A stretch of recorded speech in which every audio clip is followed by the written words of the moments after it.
Bismillahirrahmanirrahim.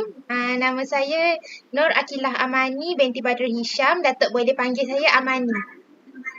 Amani Okay. Okay, seterusnya.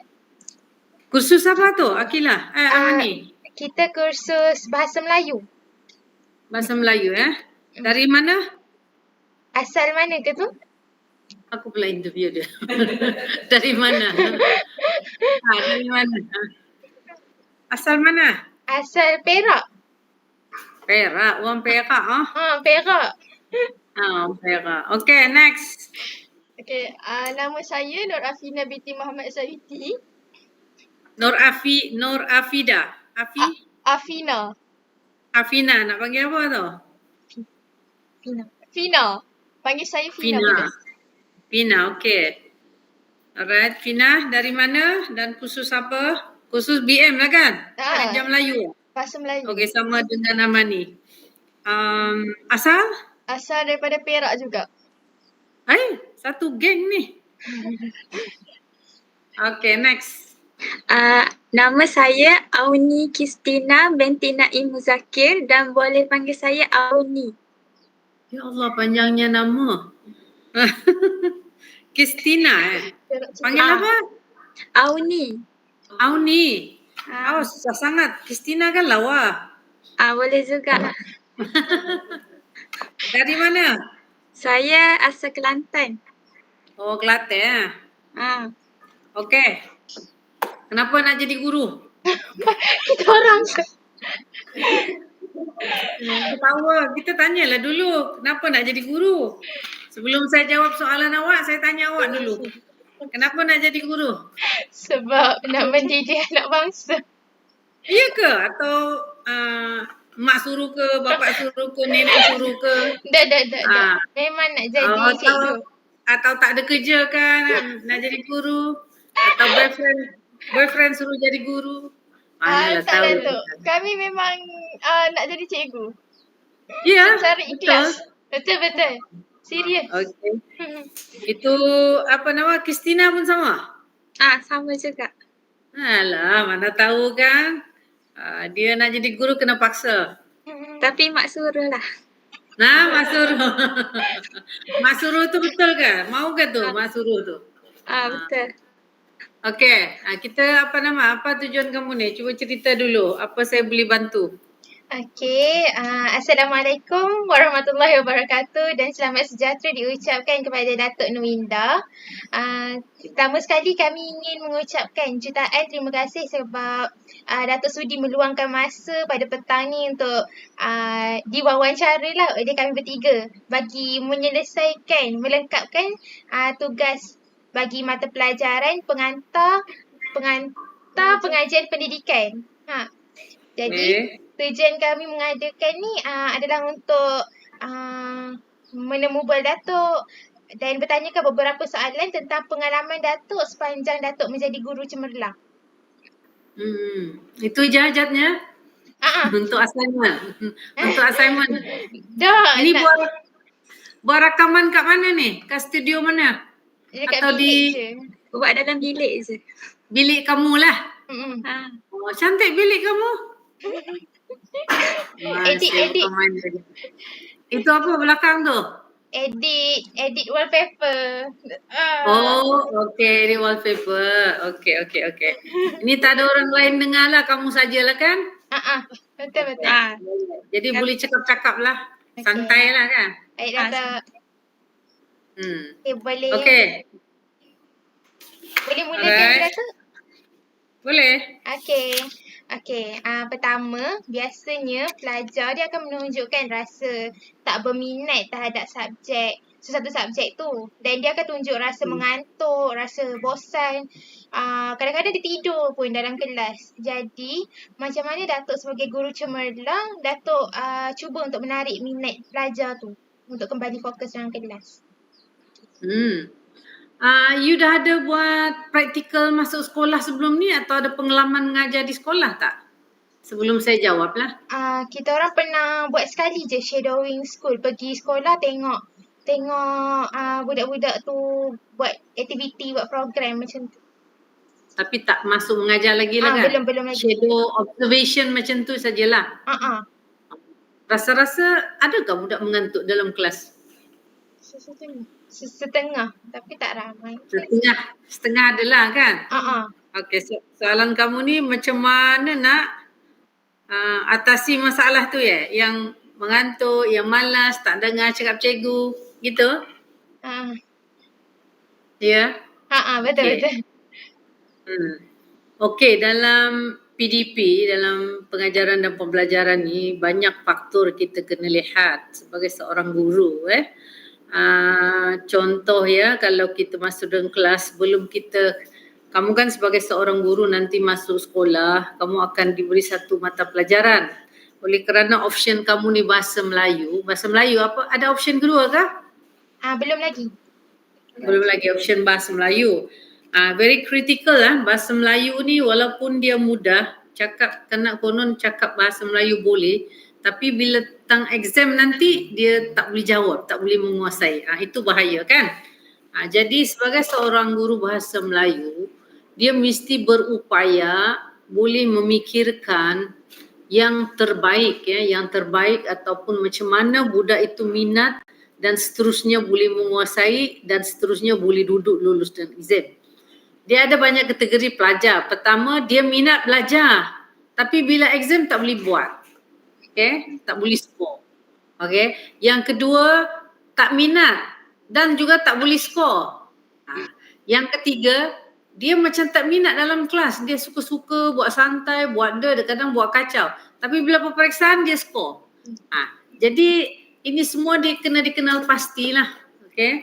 Baik, dalam soalan kamu tadi, macam mana nak menarik minat pelajar? Dia banyak kategori yang kita kena lihat. Satu, macam subjek kamu tu bahasa Melayu, kamu kena menguasai penuh. Apa yang kamu nak ajar, silibus, apa objektif kamu nak capai. Tapi bagaimana kamu nak transfer konten itu, silibus itu into the practice, into the teaching, is guru itu sendiri. Pengetua sekolah, penolong kanan yang lain tu dia tak ada kuasa nak kacau kamu apa kamu nak ajar. Cuma kamu tak boleh lari daripada skop yang harus kamu ajarlah apa yang kamu nak capai. Tapi aktiviti di dalam kelas itu, guru itu sendiri yang berkuasa penuh. Cara dia mengajar, cara dia nak tarik minat pelajar supaya kita nak jadikan guru ini guru yang dinanti-nanti oleh murid lah. Kalau you berjaya ini menjadi guru yang dinanti-nanti murid, budak takkan tidur, percayalah. Dia akan seronok kamu mengajar. Dia akan enjoy. That's the word. That's why kita ada istilah fun learning. Iaitu seronok ketika belajar. Bagaimana kamu nak menyediakan satu bahan konsep pengajaran itu menjadi satu pengajaran yang seronok sehingga kan budak tak sedar dia sebenarnya belajar tapi dia seronok. Itu kalau kamu boleh lakukan itu, you will be leading towards guru yang hebat lah. Jadi kamu kena kuasai betul-betul. Cara macam mana kita tak boleh tunjuk satu-satu sebab guru ni dia ada kelebihan masing-masing. Cara bercakap masing-masing. Cara dia menstruktur, cara dia mengajar masing-masing. The only thing, kita kena bawa diri kita bagaimana kita boleh jadi guru yang hebat sehingga kita ada satu faktor tarikan. Faktor tarikan bagaimana murid itu suka kat dia. You tengok tak balasan tak di sekolah selalu? Macam awak sendiri, who is your favorite lecturer? Ada. Betul tak? Ada saya. You ada kan? Di antara 10 lecturer, you mesti ada favorite satu. Maksudnya, you faham dia ajar, senang nak buat, tak perlu belajar banyak. Jadi bagi tak perlu belajar banyak, tapi boleh faham dan senang nak buat, dan apabila peperiksaan, kamu senang nak muntahkan balik apa yang awak dengar dari pensyarah itu, betul? Kan? Jadi begitu juga dengan murid. Dia ada satu favorite teacher dia. Kalau favorite teacher dia ni, kalah lagi mak bapak dia. Maksudnya, dia lebih percaya walaupun ajaran guru tu salah. Betul. Sampai to that extent. Betul ke tidak? Betul, Kan? betul. Maksudnya kita kena cari formula diri sendiri. Macam kamu bertiga-tiga orang, kamu ada satu kelebihan kamu masing-masing. What is my strength? Tak kena tanya diri sendiri. What is my strength? And how I want to teach. The most important thing dalam pengajaran ini, kamu dapat menyentuh perasaan pelajar itu sendiri. You can touch their heart.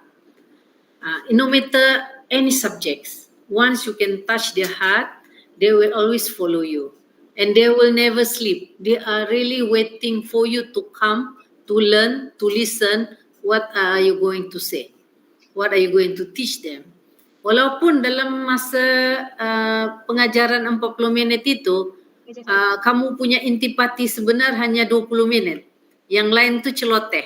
Maksudnya celoteh ini ialah cerita, bagaimana buat dia faham dan sebagainya. Itu tak ada masalah. Tapi 20 minit itu boleh ditangkap dan masuk dalam kepala dia. Itu adalah satu ciri-ciri guru hebat. Bermakna dia tahu membawa diri dia untuk menjadikan murid itu tidak ngantuk.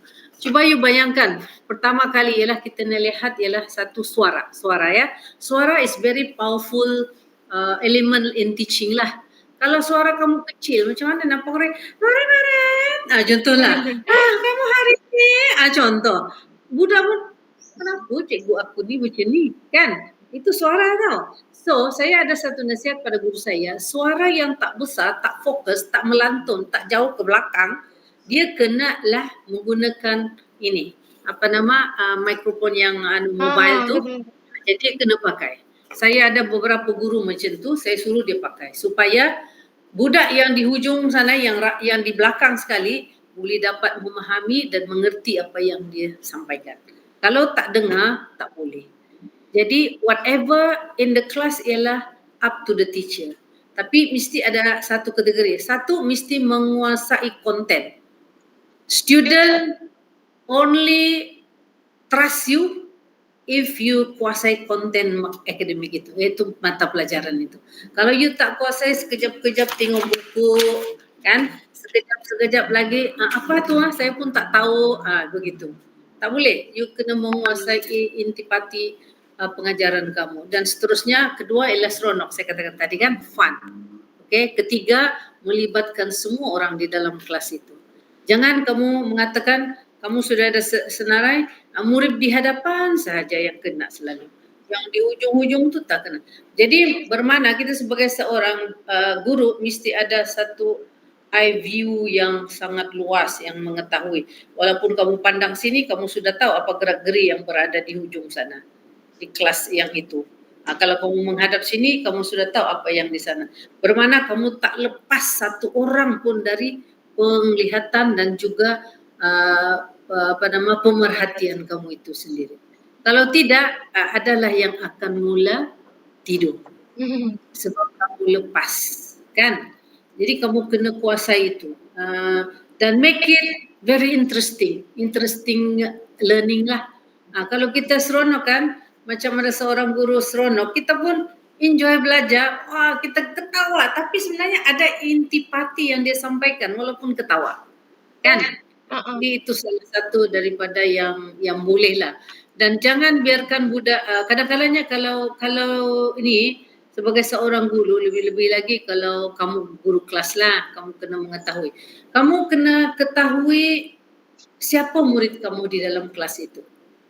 Okay? Kalau dia kamu kata tadi tidur, ada yang boleh tidur, bagaimana menguasai murid-murid yang boleh menarik pelajaran. You study your children. What I mean is to understand them. Siapa dia? Okay? Dari mana dia? Siapa ibu bapaknya? Okay? Kena tahu latar belakang juga. Yes. Mengetahui latar belakang murid itu membantu kamu sekurang-kurangnya untuk melihat kenapa budak ni terus sangat tak mau belajar. Mungkin dia ada faktor-faktor lain yang boleh ganggu dia. Pertama, mungkin tadi pagi dia kena jual kuih. Mana kita tahu kan? Dia bekerja sebelum pergi sekolah, mengantuk. Pukul 4 pagi tadi tolong mak buat kuih. Baru pergi sekolah dan sebagainya. Jadi kamu kena tahu A to Z murid dalam kelas itu. Siapa dia, bagaimana. Jadi kalau yang budak tak ada masalah, it's impossible dia tak boleh belajar.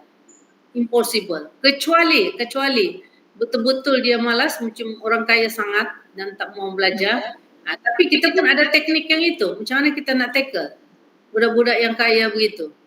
Dan orang-orang yang susah betul. Yang average ini, yang happy go lucky ni, you kena tawan betul-betul. You mesti pandai menawan hati murid. Teaching is an art. Is for you to, is for you to be creative. How? Takkan hari-hari berlakon saja walaupun guru bahasa Melayu kan? Takkan hari-hari sajak saja. Hari-hari murid dia libas dia kan? Jadi apa yang membuat mereka faham macam mana cara dia? Itu your ability to selongkarlah apa minat murid. Dan murid itu kena tahu apa cara-cara pembelajaran. Let's say sometimes you are very lucky, you have only 25 students. Sometimes you are very lucky, you have 30 students, 35. To some cases in the town area, like my previous school, some of students in the class is reach until 50 students, 50 orang. Macam mana aku nak ngajar 50 orang? Jadi satu cara teknik yang kena bijak itu. Kalau tidak memang budak bising, budak tak fokus, terutama dah tengah hari dia nak tidur lah, waktu kan. Makanya kita banyak berusaha untuk menaikkan suasana dalam kelas itu cukup kondusif. Ini kerja pentadbir sekolah sudahlah, dan kamu hanya boleh bercadang. How to make a classroom a best place to learn. Kan? Satu, kipas cukup, lampu mesti cukup kan, meja kena cantik, kursi kena sesuai kan. Itu semua perlu difikirkan kan. Kalau tak dia tak kena. Dalam kelas itu kena hias cantik-cantik, berlawan supaya kelas itu akan menjadi satu tarikan, berlumba-lumba untuk mencapai sesuatu yang hebat. Itu satu tarikan. Itu in a big scale sudahlah. Tapi as a guru mata pelajaran kena bijak mengurus supaya tak ada murid yang tidur dalam kelas itu. It's your power. You are the manager of the teaching and learning. Hebat cikgu. Bukan hebat, nak kongsi je kan? Tanya saya kongsilah. Macam mana? Okey, memenuhi soalan kamu? Memenuhi. Terima kasih Datuk. Seterusnya boleh Auni. Okey. Soalan seterusnya, saya nak tanya, sepanjang Datuk menjadi seorang guru, Datuk pernah mengalami stres? Jika pernah, bagaimana Datuk mengatasi masalah tersebut? Stres. Ya, no one is perfect kan. Tapi janganlah stres melampau kan. Stres, apa sebab punca stres? Stres ni sebenarnya ada punca kan. Kalau kita tahu punca tu, kita senang nak mengatasi lah. Saya satu punca seorang guru. Saya lihat kalau guru-guru saya kan, apa punca dia? Saya kena tengoklah punca dia. Dia stres di sekolah. Sampai dia marah-marah budak. Kadang dia pergi pukul budak. Contoh kan. Stres lah tu kan guru kan. Kadang-kadang dia tampar budak. Contoh. Kan ni contoh je lah. Kadang-kadang dia cubit budak. Mungkin tak dapat cubit anak di rumah, anak di sekolah dia cubit. Contoh kan. Jadi stres ni adalah cari punca dia. So kalau kita sebagai seorang guru, kenapa aku stres apa puncanya? Kan guru ni setengah muda, takkan dia boleh stres sudahlah kan. Satu mungkin kita dasar dari kampung, kena posting di bandar, stres lah. Sebab jumpa budak bandar yang lebih pendedahan hebat, pintar, pandai cakap, pandai argue. Kita boleh stres, guru boleh stres ni. Jangan main-main boleh stres tu. Kita budak kampung, cara kita kawal, tapi apabila kita sampai satu di sekolah bandar, kita tak boleh kawal kelas, budak tu tak boleh kawal. You know lah, budak bandar you tahu kan? Budak Kolompo kah, kalau saya sini budak keke kah, kan? Budak-budak kat bandar, gaya jangan main-main. Dia boleh lawan kita tu kalau kita tak boleh buat dia happy belajar, seronok belajar. Dia akan cari jalan macam mana dia kawal kita sebagai seorang. Pernah satu ketika dulu masa praktikal lah, ini masa kami di Universiti Malaya lah. Dulu masa kami jadi diploma education macam kamu sekarang ni, kawan saya tu kata, dia kata kawan saya, dia kena posting satu sekolah. Budak-budak tu cakap apa tau? I can make you pass or fail. Weh, kita terkejut bila kawan kita cerita. You see, dia kawal tau, dia kawal. Kita budak praktikal, cuma bayangkan perasaan kita masa itu. Balik rumah mesti menangis punya. Kan? Macam mana nak lulus ni kalau macam ni kan? Tapi itu satu cabaran sebenarnya, satu cabaran. Ya. Jadi stres ini kita cari punca. Apa punca dia? Mungkin guru itu ada stres kerana di rumah. Ibu bapa yang baru berumah tangga tidak boleh menangani kehidupan berumah tangga dengan anak seorang, nak mengajar lagi, nak kerja lagi, nak cuci kain lagi, nak masak, stres. Fokus mengajar tak boleh, kan? So we look into punca. Kadang-kadang ada lagi guru itu baru putus tunang, putus boyfriend. Terus juga jangan kamu senyum, ada ini. Memang ada, kan? Jadi dia stres. Jadi kita lihat punca dia lah. Kita tangani punca itu dulu, baru boleh atasi stres. Kalau saya, stres saya ni masih dalam kawalan lagi lah, ya. Masih dalam kawalan, stresnya tidak banyak lah. Pertama saya kena memikirkan how to develop these young children yang malas nak belajar. Macam mana saya nak initiate mereka? They have to learn. They have to complete the education. Paling tidak O level dan A level. Paling tidak, paling rendah lah kan. How I wish mereka sambung belajar. Maka saya juga tunjukkan bahawa saya juga belajar macam mereka. Saya mengambil pengajian saya, masa saya mengajar, saya tunjukkan bahawa saya pun ambil part time learning, begitu. That we study together kita bahasa kita. Mari kita belajar together kan. That's cubalah make it interesting kan. Jadi stres boleh diatasi kita lihat tahu puncanya. Kalau tak tahu punca, macam mana kamu mengatasi pun susah diatasi sebab kita tak cari punca dia. Apa sebab sebenarnya kamu stres? Kalau stres biasa, selalunya guru-guru kita ni macam saya lah. Stres saya apabila tengok guru-guru ni tidak bersungguh-sungguh untuk membuatkan pelajar itu pandai. Contoh, memahami pelajaran, bersedia untuk meneroka kehidupan pelajar. Macam mana pelajaran itu boleh dikuasai. Saya tengok kalau tak ada bantuan guru yang ikhlas, guru tak ikhlas untuk itu, jadi saya susah hatilah. Begitu. How to make them willing to learn dengan sincerity. Kalau dia ajar dengan sincerity, boleh. Tapi whatever it is, the teacher must enjoy teaching. Itu. Kalau dia enjoy teaching, dia takkan stres. Kadang-kadang guru di dalam kelas pun stres kerana budak tak faham pun dia boleh stres. Bubalnya dia kata dia tak faham apa aku ajar. Then you buat refleksi lah. Apa pengajaran aku yang membuat budak tak faham. Jadi you buat kajian case. Interview budak, tanya dia, how I help you so that you can understand me. How you think that I should teach you, how I can teach you to make you understand. Macam tu. Tanya, buat kajian kes, jangan takut. Tanya dia, berborak dengan dia pada petang. I tell you, once you have explored the heart of the student, problem of the student is easy for you to masuk. Itulah dekat dengan seorang guru. Mereka. Ya? Dekat Apa dengan dia? murid. Yes. Jadi boleh.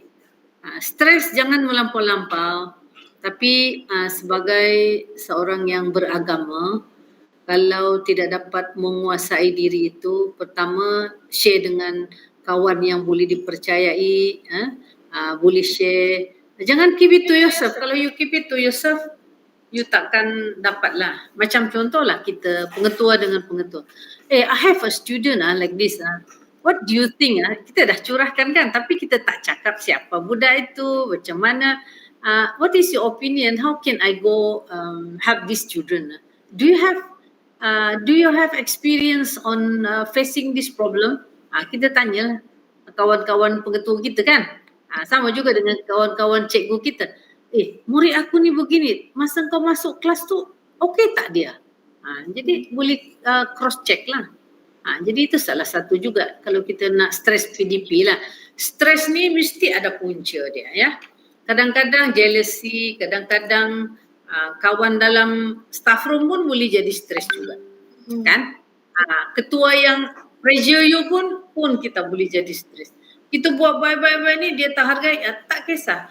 Okey, ini yang sangat penting. Mengajar dengan penuh ikhlas. Orang hargai ke tak hargai is okay. Yang penting you deliver you punya topik dengan ikhlas, dengan hasrat semoga anak murid itu pandai suatu hari nanti dan dapat berjaya dalam hidup. Itu pun sudah cukup. You takkan stres banyak. So niat itu betul. Perbetulkan niat lah. Kalau betulkan sudah niat, usaha sudah buat, selebihnya tu doa lah. Kan? Kalau stres tadi, kan kita ada doa hablum minallah hablum minannas. Jadi antara you ada masalah stres, repotlah dengan Tuhan kan. Tadi saya masalah ni, ya Allah ya Tuhanku, kenapa apa jadi tadi? Mohon Tuhanku bantulah, berilah aku ilham. Bagaimana aku nak bantu anak muridku yang disayangi ini. Suatu hari nanti kamu akan dapatlah ilmu-ilmu atau idea-idea yang bagus kan? Okay? Am I answering your question? Yes. Ada soalan lagi? Ada Datuk. Okey. Saya nak tanya. Macam sekarang ni kan kita tahu walaupun dunia sekarang dah moden kan, tapi masih ada lagi sekolah-sekolah di luar bandar ni yang pedalaman. Dan ada sekolah-sekolah ni dia suka mendapat akses pendidikan kan. Jadi, menurut pendapat Datuk, sebagai guru, apa yang kita boleh buat supaya murid-murid yang berada di kawasan pedalaman ni dia dapat peluang pendidikan yang sama dengan murid-murid di kawasan bandar tu? Macam mana boleh bikin sama? You jangan susah hatilah. Kalau you dipilih dan diberi peluang untuk mengajar di luar bandar, janganlah menangis, pergi sajalah kan. Satu, bermakna kamu telah digerakkan oleh Tuhan sampai ke sana untuk membantu daerah atau murid tersebut. Dan macam mana nak dapat ruang yang sama, kamulah pembawa perubahan itu. Seorang guru. Saya ingat dulu guru-guru kita di luar bandar kan mengajar di luar bandar. Dialah informasi kita. Dulu mana ada WhatsApp, mana ada internet, semua tak ada. Jadi source of information cikgu itulah. Cikgu tu ajar salah lah itu.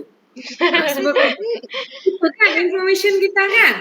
Jadi sekarang buatkanlah cikgu itulah yang akan memberi information. Kalau tak ada line internet sana, kamulah pembawanya. Mungkin kamu ada telefon yang ada WhatsApp kan. So beritahulah, kamulah pemberitahu ilmu yang sebaik-baiknya. Tapi saya rasa walaupun jauh di luar bandar sekarang ni, sudah ada ruang-ruang macam kita sudah pasang solar energy kan untuk membuat itu plug off kita punya laptop dan sebagainya. Gunakanlah sedaya upayanya. Kamulah ejen perubahan itu. Kamulah yang akan membantu memberi information kepada budak. Kadang-kadang budak ni dia tak membaca, dia tak ada ruang untuk akses itu. Kamulah apabila naik ke daratan mencari bahan, bawalah. Bawalah bahan-bahan buku-buku, siapa penderma-penderma buku tu ke sana, satu kotak sekali bawa kan. Di luar bandar itu salah satu cara juga. Macam-macam sahaja kreativiti. By all means lah, tak perlulah saya ni padahal dia request yang impossible things. Saya tak ada internet, saya macam mana saya nak ngajar? Bukan main sombong lagi kan. Saya tak ada ni, macam mana nak ngajar? Ajarlah. Kalau di luar bandar tajuknya membuat karangan, bawalah pergi bawah pokok sana. Boleh juga di bawah pokok di kampung-kampung tu. Carilah cara kamu sendiri kan. So cara-cara itu adalah kebijaksanaan guru itu sendiri. Jangan dipersalahkan media ataupun teknologi ini. Memanglah pada dasarnya it should help. But kalau tak ada, jangan kerana itu murid itu tak belajar. Itu salah besar. You must teach them in any ways. Cara bagaimana sekalipun kamu kena mengajar. Kamulah pembawa ilmu. you have to enrich yourself supaya you boleh bantu budak-budak kampung, budak-budak yang tak ada akses internet, budak-budak yang tak cukup bahan, sampai menggunakan telefon kamu sendiri pun tak apa. Kadang-kadang budak di sana mana ada telefon luar bandar kan, mana ada mudahan. Tapi kalau pinggir bandar semua ada. Bandar luar bandar pun mereka ada sudah sekarang ini. Cuma mungkin kurang akses tu barangkali lah. Tapi anyway you can try your best. To certain school di pulau-pulau sekarang kalau di Sabah ini sudah boleh akses, tidak ada masalah. Cuma banyak tak banyak lah. Jadi berkongsi-kongsi lah kan. Mungkin satu laptop tu ganti-ganti ke, kena macam mana ke kan. Jadi kita, yang penting usaha kamu adalah cara memahamkan murid, cara macam mana mereka boleh tahu dan sebagainya. That's why tugas seorang guru ni lebih hebat, lebih power dari segala-galanya kerana dialah yang akan membawa perubahan kepada kehidupan seorang individu yang bergelar murid itu. Betul. Power kan? Power. Jadi tidak power ke guru ni. Itu. Jadi di mana-mana saja kamu kena posting nanti, don't worry lah, do it. Apa yang boleh saya nak posting Sabah, Datuk. Saya nak posting Sabah. Datang kamu. Orang pertama kena jumpa saya lah. Okay. Seronok mengajar di Sabah, betul. Tapi tak boleh balik boleh tadi si apa nama tu? Afina. Afina punya soalan. Boleh ke Afina? Boleh. Terima kasih, Datuk. Hantar luar bandar, tak apa pun. Lama-lama 3 tahun, 4 tahun, 5 tahun. Kalau kahwin dengan orang pulau tu kahwin selama-lama sanalah. Kalau lepas 5 tahun bolehlah keluar bandar pula. Keluar ke bandar. Gitu. Nak orang KK. Nak orang KK. Nak orang KK. Nak orang KK baru hantar ke KK. Okay. Apa lagi nak tanya? Datuk ada masa lagi ke? Okay. Soalan seterusnya, boleh tak Datuk ceritakan cabaran Datuk untuk menjadi guru cemerlang ni dan proses-proses Datuk memohon guru cemerlang semua ni? Okay, sebenarnya saya pengetua cemerlang tapi it also guru cemerlang lah sebab pengetua ni dia pun mengajar kan. Jadi lebih cabarannya lebih luas lah. Dia memimpin dan dia juga mengajar, dua-dua. Jaga sekolah dan dia juga mengajar. Sangat luas lah. Okey, cabaran tu memang ada banyak ya. Tapi kita jangan buat alasan cabaran itu akan mematahkan semangat kita. Okay? Kita ambilkan cabaran itu sebagai satu penambahan ilmu. Sebab dari cabaran itu kita akan berfikir bagaimana kita nak mengatasi isu tersebut. Okay? Jadi kita tak tahu, kita baca. Kalau kita tak boleh baca, kita rujuk. Sekarang mudah kan? Google dekat internet saja, dia akan bagi cadangan. Begini. Lepas tu kamu fikir, apakah cara penyelesaian itu sesuai dengan cara saya dan sesuai dengan situasi yang saya hadapi, begitu. Jadi kita boleh fikirkanlah the best solution yang kita jangkakan ya. Dan jangan ni. Okey. Pertama tadi saya katakan ikhlas. Kedua, rajin. Rajin ini kan susah nak kita terapkan dalam masyarakat Bumi Putra ini. Kalau rajin ni, kalau kita lihat, saya banyak peluang untuk melihat sekolah-sekolah di seluruh dunia. Sangat berbeza dari satu negara ke negara yang lain. Dan sangat berbeza attitude, cara dan juga komitmen yang diberikan oleh guru-guru tersebut. Saya sangat tertariklah cara mereka yang hati lurus, mengajar dan sebagainya. Kerana pengalaman inilah saya garap semua ilmu itu dan saya cuba laksanakan dalam diri. Pertama saya kata tadi, keikhlasan kita. Kedua, proses itu mestilah konsisten, sustainability dan juga ada penambahbaikan setiap konsep itu. Contoh kita melihat dalam Jepun, konsep Jepun Dia ada, pernah dengar baca program tajuk Kaizen tak? Kaizen. Pernah? Tak pernah. Kaizen, Jepun perkenalkan satu konsep yang boleh memotivasikan rakyatnya, iaitu setiap kali kita buat itu haruslah ada penambahbaikan. Jadi kalau kita menemui kegagalan atau masalah atau cabaran, kita mesti cari jalan untuk penambahbaikan. Jangan bermakna kita gagal atau kita tak boleh selesaikan itu is a failure. No. It will teach us to look for a new things, new solution, new ways to improve apa yang kita ada. Jadi barulah kita ada sentiasa akan ada meningkat. Dan sebagai seorang guru, untuk proses ke arah kecemerlangan itu, rekod mesti ada. Rekod. Simpan rekod itu dengan baik. Rekod yang saya maksudkan ini termasuklah sijil-sijil kamu lah. Simpan sijil. Jangan bertabur-tabur sijil kamu yang ikut sana sini itu kan. Kadang-kadang ada orang disimpannya saja di almari sana. Nah, biarlah kau di sana. Sabah cakap bilang, biarlah kau sana. Lantaklah kau. Biar kau ditimbun di kotak sana. No. I love my sijil yang saya akan ikut. Saya akan compile itu semua. Sehingga akan saya jadikan dia buku dan sebagainya, sijil-sijil. Berjilid-jilid saya sijil daripada mula saya jadi guru sampailah finish until saya tamat perkhidmatan, saya kumpulkan. Sampai it is become a memory, a history of your perkhidmatan, your service, a history, a memory untuk anak cucu, kan? Itu satu, boleh tahan juga nenek aku ni dulu. Hebat. Hebat. On site Datuk.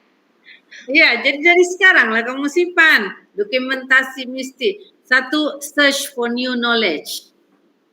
Itu juga. Ya, cabaran untuk proses itu untuk adalah guru cemerlang. Dan yang paling penting, you must make a difference. You must be different. Idea kamu cantik. You always unique. You have always new idea to solve that problem. If you can have that, new idea, new ways to do it, you are the best. You dapat, misalnya katakan kita ketua, kita bagi satu solution, is satu problem, kajian case kita bagi dia orang 5 orang guru, 5 orang cara tu menjawab berbeza. Dan kita akan lihat antara 5 itu who can contribute the best solution for that problem. Itu yang kata make a difference. Maksudnya you adalah seorang yang unik. Cara you mengajar dalam kelas adalah seorang yang unik. You boleh mengajar dengan hebat. Sehingga kan orang murid ternanti-nanti kehadiran guru yang bernama Akilah, Amani, guru yang bernama Kristina, guru yang bernama Fina tadi kan. Cikgu Fina bila nak datang Kalau cikgu, kenapa cikgu tak ajar lagi kami tahun ni cikgu? Begitu, sampai begitu. Then meaning you are the best teacher. Kan? Okay? Ada lagi? Boleh ke tu jawab? Boleh. So keep lah. Jadi guru cemerlang tu, you sudah target. I want to be an excellent teacher. How to do it? Jadi guru ni banyak Satu hari nanti you nak jadi pengetua, kepimpinan. Kedua, you jadi guru yang cemerlang tadi. Itu satu lain lagi tu kan. Jadi you berusahalah ke arah itu. Mana kau nak pergi? Kau nak jadi pengetua? Jadi guru cemerlang? Nak. Saya pun cakap dulu saya tak nak jadi pengetua tu, takut saya. Saya kata kerja terus. Itu sekali di apa kan? Mana yang kau takut, itu yang bahagian kau. Kan? Jadi kita hadapi dengan penuh cabaran lah. Begitu. Okey, apa lagi? Tak ada soalan lagi? Ada. Apa soalan? Saya nak tanya, boleh tak Datuk kongsikan aktiviti yang Datuk lakukan semasa menjadi seorang guru cemerlang? Aktiviti. Saya super aktif. Saya memang aktif sangat. You ada tengok profil saya? You ada baca saya? Ada. Apa yang ada? Apa yang kamu sudah tengok? Siapa saya? Cuba bagi tahu. Datuk merupakan pengerusi Puspanita. Datuk menang anugerah peringkat negeri dengan peringkat kebangsaan. Datuk sekolah Datuk ada menang koperasi koperasi peringkat kebangsaan rasanya. Lepas Ya. Okey. Lagi? Lepas tu lepas tu aktif dalam hoki. hoki masa dekat Lagi? USM. Lepas tu Datuk berasal dari Labuan. Okey. Lepas Tengok banyak siapa study. Datuk sekolah dekat apa nama ni? Apa sekolah rendah? Tapi ada sekolah rendah, lepas tu 2 sekolah menengah. Lepas tu Datuk masuk ke Maktab Sabah. Lepas tu Datuk sambung ijazah dekat USM. Lepas tu Datuk sambung master dekat Unimas Sarawak. Lepas tu PhD dekat UTM Johor. Oh, shit. Ada buat kajian lah. Mana dapat ni? Datuk punya nama paling atas dekat Wikipedia. Guru Ya Allah. cemerlang. Ayo, tidak boleh bersembunyi sudah. Ya, okey. Apa tadi tanya soalan tu? Aktiviti. Activity. Okay, I'm very active. Seriously, I'm very active. Dekat saya pemain hoki negeri. Okay. State player, juga call for ikut wakil Malaysia dulu. Tapi yang ninya saya main hoki sepanjang pengajian universiti saya di Pulau Pinang, 4 tahun saya wakil Pulau Pinang. Itu masa university student. Macam kamu sekarang Lila. Wakil Kelantan misalnya. Macam tu. Lepas tu saya wakil Sabah juga. Okay. Main hoki dan saya juga boleh main netball masa itu. Okay. All games saya boleh. I am a very active person. Okay. Kemudian yang biasa-biasa tu yang pengawas itu biasa-biasalah tu. Di universiti tahun pertama ini yang bagusnya saya mulakan konsep ini, perkenalkan pada murid-murid saya. You must going international, going global, going outside your school so that you learn something. Betul, kalau kamu keluar ni kamu akan belajar. Sebab kita ada belajar tentang learning through observation kan. Jadi you observe tempat-tempat lain, you akan belajar. You akan belajar sesuatu. Jadi saya sampai sekarang ini saya pengurusi Pos Pemerintah Sabah. Saya juga timbalan pengurusi Persatuan Hoki Sabah. Okey. Sekarang ni saya itu hari koperasi saya pemenang pengurusi koperasi Malaysia, pemenang ya. And then saya jadi tokoh guru negeri dan tokoh guru Malaysia tahun lepas. Okey. Itu ada kan? Ada kan, jumpa kan? Kemudian saya tokoh pengetua Sabah tahun lepas juga. Okey, kemudian saya juga menang tokoh wanita Sabah tahun lepas. Banyaknya. Sebab saya terlibat dengan pembangunan wanita tahun lepas. Jadi saya diberi tokoh wanita. Pada 2018 saya wanita cemerlang Sabah. Jadi banyaklah yang hal-hal tersebut. Peringkat daerah dapat tokoh Maulidur Rasul, begitulah, sikit-sikit lah yang itu kan. Tapi yang anugerah yang saya berterima kasih kepada Kementerian Pendidikan Malaysia kerana telah memilih saya tokoh guru kebangsaan itu Malaysia lah yang tahun lepas tu. Sebelum tu menang Sabah dululah kan. Jadi banyaklah saya pegang persatuan-persatuan ini. Persatuan pengurusi persatuan daerah Putatan begitu, timbalan pengurusi hoki Sabah. Masa saya pengetua saya pengurusi persatuan pengetua Sabah begitu. Mula timbalan pengurusi 9 tahun, kemudian jadi pengurusi itu 6 tahun kalau tak silap. Pengurusi 4 tahun pengurusi persatuan pengetua Sabah. Jadi banyak yang saya terlibat itu dan juga ahli tertinggi pengurusi ahli tertinggi Persatuan Pengetua Cemerlang Sabah. Jadi tugas saya di situlah dan ahli Persatuan Majlis Pengetua Malaysia ahli tertinggi. Jadi sebab saya wakil Sabah kan, jadi all this lah sangat aktif, tapi cabarannya kena pandai bagi masa lah.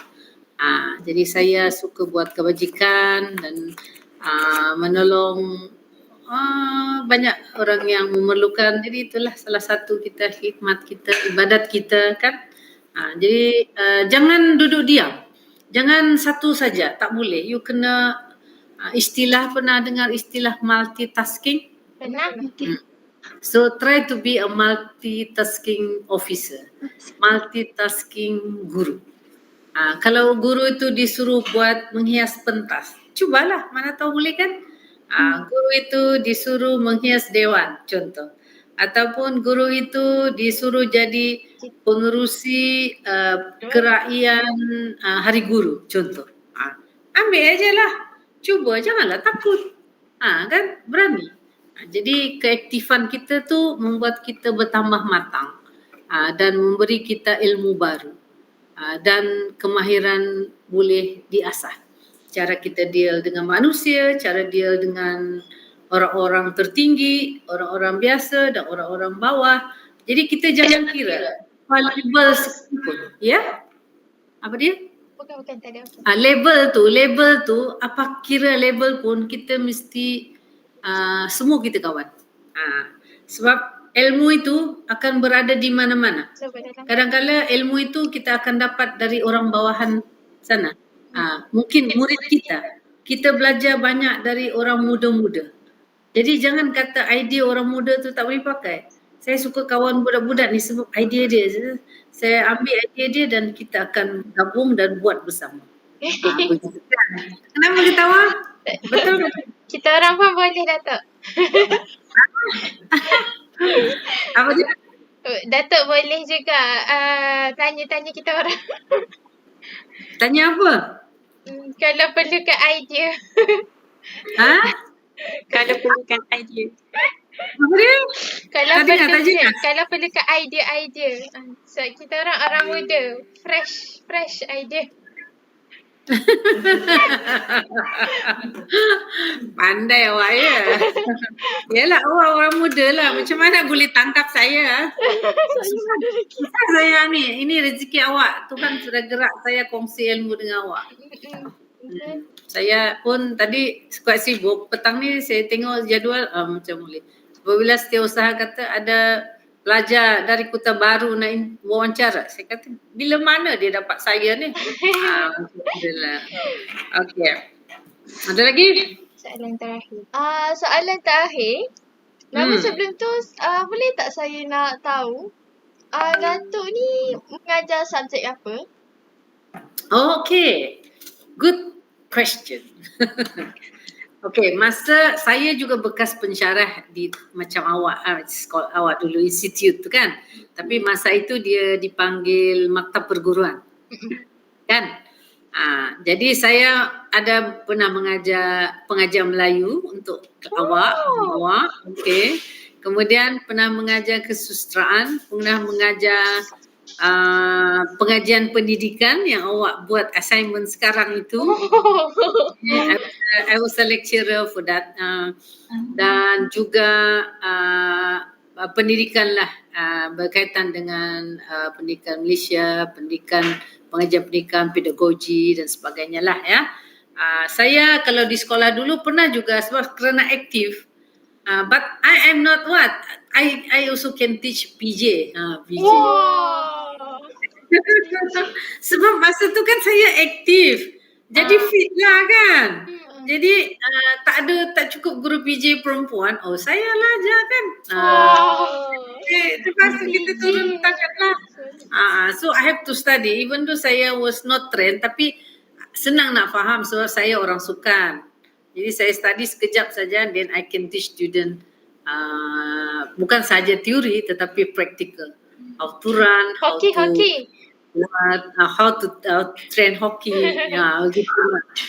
Masa saya buat diploma pendidikan, saya diberi peluang untuk mengajar kawan-kawan kursus diploma pendidikan itu sebagai jurulatih hoki. Kan kita kan bagi-bagi kumpulan kan, seramai berapa ratus student kan. Jadi ini ambil permainan bola sepak lelaki. Perempuan ada netball, ada hoki, ada bola tampar, ada badminton. Jadi saya masuk hoki. Oleh kerana tak ada orang pandai, saya pandai. Saya jadi jurulatih situ. Begitu. So that's why experience itu sangat penting. Pengalaman kamu mencoba masa di maktab perguruan sangat bagus. You better involve yourself. Don't be so quiet. Be active. Be active. Tekan itu, aktif. Then you can. Kalau tak minat permainan, you ikut persatuan. Sebab in school nanti you akan di-assign jaga persatuan. Kita ada di sekolah unit uniform. Do you involve any unit uniform? You kena ambil satu tu. And then co-curriculum bahagian ni olahraga, you kena be expert in one. Okay, at least lah. Saya boleh expert semua, lari 100 meter, 200. I was a runner. I was a runner 100 meter, 200 meter, 4x100, 4x4. I'm a runner. I was a runner. I mean, I was lompat jauh, begitu. And I can play volleyball, begitu. So you build. That's why I said the word multitasking tadi mesti ada. So bolehlah buat kan. So jangan takutlah. Jangan cuba. Datuk memang minat sukan ni daripada kecil ke macam mana? Suka dari kecil, ikut-ikut. Dari kecil, sekolah menengah. Kita tengok sekolah tu kan, boring juga duduk saja. So budak-budak main bola tampar kan, saya pun ikut-ikut. Saya mau ikut, pukul, tak tahu sistem, tak tahu apa-apa pun. Pukul saja. Lama-lama, ada sistem pula main ni. So kita belajar lah. Kan? Kita belajar masa kecil-kecil dulu kan. So you must be active lah. Itu satu yang saya lihat, kita belajar communication. Bukan hanya communication rasmi. Tak rasmi pun belajar juga kan. Kita melalui sukan itu dan sebagainya kan. Boleh ikutlah kan. Apa lagi soalan? Itu sudah soalan terakhir ke apa tu? Boleh saya tanya lagi satu soalan, Datuk? Boleh. Apa? Kita semua tahu yang Datuk ni dah banyak menyumbang kepada sistem pendidikan negara kita kan? Jadi saya nak minta pandangan Datuk ni tentang langkah-langkah untuk meningkatkan lagi mutu dan taraf pendidikan di Malaysia. Okay, now begini, bagi saya kan, yang pembuat dasar tu sudah ada kan, pembuat dasar. Dia orang bijaksana, dia orang yang terpilih buat dasar.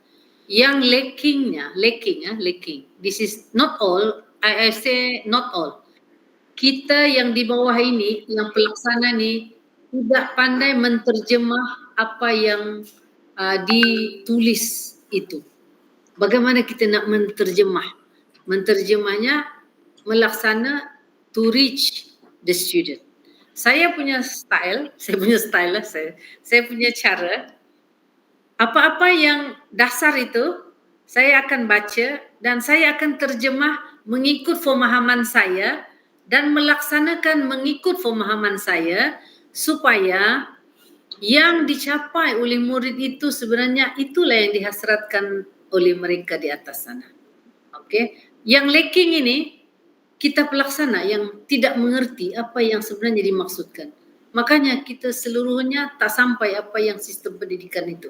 Macam sekarang kan, dia katakan seseorang murid itu harus menguasai lebih dari 2 bahasa. Betul? Betul. Lebih 2 bahasa. 2 bahasa pun tak cukup kuasai, macam mana? Bahasa Melayu bagus, bahasa Inggeris tak bagus.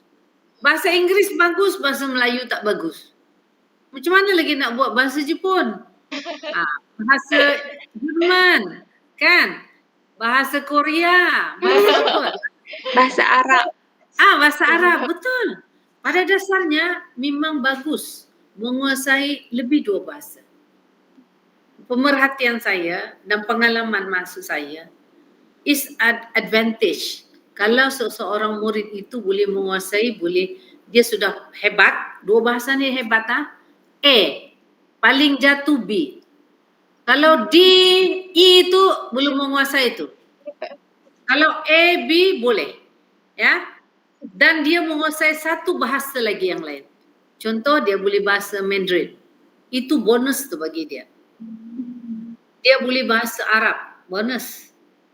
Dia boleh bahasa Jerman, Dutch, contoh Korea. Itu sangat bonus. Jadi dia menguasai lebih bahasa. Sistem itu betul, tapi melaksana macam mana? Saya introduce, saya minta bahasa Jepun di sekolah saya. Okay. Saya perkenalkan bahasa Korea di luar sistem pembelajaran. Saya perkenalkan bahasa Cina di asrama, luar pembelajaran ya. Begitu. Saya ada 2 rasmi bahasa Jepun dan bahasa Arab dalam sistem. Contoh. Begitu. Jadi sebab saya terjemah apa yang dikatakan murid itu sepatutnya ada. Menguasai lebih 2 bahasa dikatakan. Itu kita kena translate lah. Cara kau laksanakan kau saja yang tahu. Kan? Sebab suatu hari nanti kamu ni mungkin jadi pengetua, jadi pensyarah di mana-mana. Kan? Kita tidak tahu apa-apa lagu. Saya pun tak fikir saya jadi guru contoh guru guru cemerlang, guru tokoh guru, begitu. Tidak, saya mimpi pun juga saya tak tahu. Saya tahu kerja saja. Saya tahu kerja dengan sincerity. That is the powerful words. Bekerja dengan ikhlas, insya-Allah Tuhan akan membalas apa keikhlasan yang kita buat. Kita tidak tahu pun di mana yang dia balas itu. Bila, masa, tidak tahu. Yang penting kita ikhlas buat. Once you teach your student with good things, and I'm happy, di mana saya berada, saya bilang hello, murid saya ada. Begitu. Kita rasa seronok lah. I'm a pilot now. Katakan, how proud you are. I'm a businessman now. I'm doing this. I'm an engineer now. I'm a doctor. Lebih-lebih lagi kalau doktor tu pergi operation kau. Ya Allah. Kan? So you'll be happy lah. Gitulah. That's a wonderful being a teacher lah. Okay, ada lagi? Datuk ada sedikit kata-kata ataupun pesanan tak untuk kita orang? Bakal-bakal cikgu. Bakal cikgu. Okay. Satu, thank you for choosing career as a teacher. Okay. Tapi kalau memilih sebagai seorang guru tu, nak jadi seorang guru, ajarilah guru yang betul-betul guru berwibawa. Guru berwibawa dengan mengajar penuh ikhlas. Okay, penuh ikhlas. Be a multitasking teacher. Active. Okay, so good luck. Be your best lah. Be your best with sincerity. Itulah yang sangat-sangat penting lah nak jadi seorang guru. Sebab guru ini boleh membantu mendorong masa depan budak itu. Dia lebih percaya cikgu dia tau. Murid-murid ni. Betul. Kalah dia. Mana mak ini mak dia betul-betul bidang dia. Tidaklah cikgu saya cakap macam ni walaupun cikgu cakap salah. Lebih ada cikgu dia. Okay. Ada lagi? Tak ada dah. Habis soalan. Habis. Habis soalan. Okay. Boleh memenuhi assignment awak? Boleh. Boleh dapat jawab. Apa tajuk assignment awak? Aspirasi dah hala 7 guru cemerlang. Aspirasi dan hala 7 guru cemerlang. Okey, boleh dikupas-kupas, carilah research di sana sini lagi banyak kan. Boleh cari bahan-bahan tu. Saya tengok banyak orang menulis tentang guru cemerlang. Sebab ini adalah satu hasrat kerjaan. Sebab kalau kita dah pilih guru cemerlang tu, dia macam pakar, boleh membantu rakan-rakan yang lain. Orang-orang the beginners teacher. So dia akan jadi pakar macam doktor doktor biasa dan kemudian doktor pakar. Jadi samalah juga guru biasa, guru pakar, guru cemerlang. Gitu. Jadi sekarang awak sudah terfikir masih dalam pengajian lagi tapi sudah terfikir mau jadi guru cemerlang. Itu sudah bagus. Kan? Saya doakan yang terbaiklah untuk awak semua. Welcome to the world of teacher. Of teaching profession, ya. Yeah. Anything? Tak ada dah. Okey, dengan terjawabnya soalan-soalan tadi, maka berakhirlah sudah sesi temu bual kita pada petang yang mulia ini. Namun sebelum itu, izinkan saya untuk menyampaikan serangkap pantun. Merdu bertingkah alunan suara, kadang tak sedar tersilap kata. Andai terlanjur patah bicara, serendah hati kemaafan dipinta. Sekian sahaja daripada kami. Yang baik itu datang daripada Allah dan yang buruk itu datang daripada kelemahan kami sendiri. Datuk, sebelum kita mengakhiri Google Meet ni, boleh tak kita orang nak tangkap gambar dulu? Okey, boleh. 1, 2, 3. 1, 2, 3. Okey. Terima kasih, Boleh. Datuk. Nampak. Nampak. Okey. Alright, mana tahu awak datang ke Sabah lain kali cari kita. Boleh, Datuk. Boleh. Mana tahu nak makan angin. Memang nak belajar, memang saya mohon ni dekat Sabah. 3 option. 3 pilihan. 3 option. Nanti cari Kak Judi yang setiausaha saya. Kata kita nak datang Sabah dah. Okey, berapa tahun lagi? Lagi 4 tahun. 3 tahun? 4 tahun. Lambat lagi. Good luck. All the best. Mana tahu nak jalan-jalan ke KK ke? Ponsi kau. Kawan saya ajar. Konsikon. Alright, konsikon. Terima kasih, Datuk. Terima kasih, Kak Terima Judi. kasih, Datuk. Sama. Bye. Assalamualaikum. All the Salam. best. Be a good teacher.